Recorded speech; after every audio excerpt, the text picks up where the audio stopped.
The Hampton VA Medical Center is making progress. Now the challenge is how to keep the momentum. We've been covering the improvement at the hospital, which only a few months ago was among the worst in the nation when it comes to wait times. Investigative reporter Chris Horn was there today when Senator Tim Kaine toured the medical center. Chris?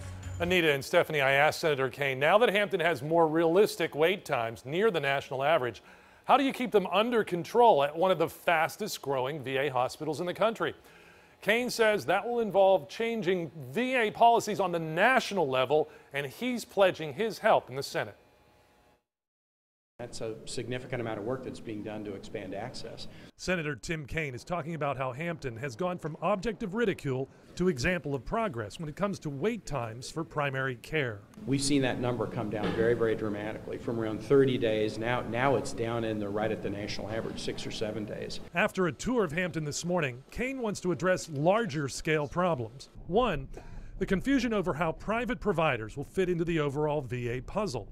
When the new Choice program was added last November, the old program, known as non-VA care, remained in place. It's really confusing if you're a veteran and you think, well, I live more than 40 miles away, I should be able to go to a private doctor. Kaine says he'll work on ways that would streamline that duplication.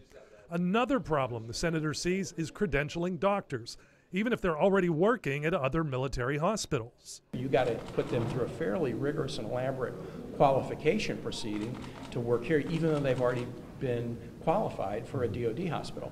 It just doesn't make that much sense. I think there are probably some things that could be smoothed out with the credentialing and privileging process to make it as easy and seamless as possible for us to work with our DoD partners.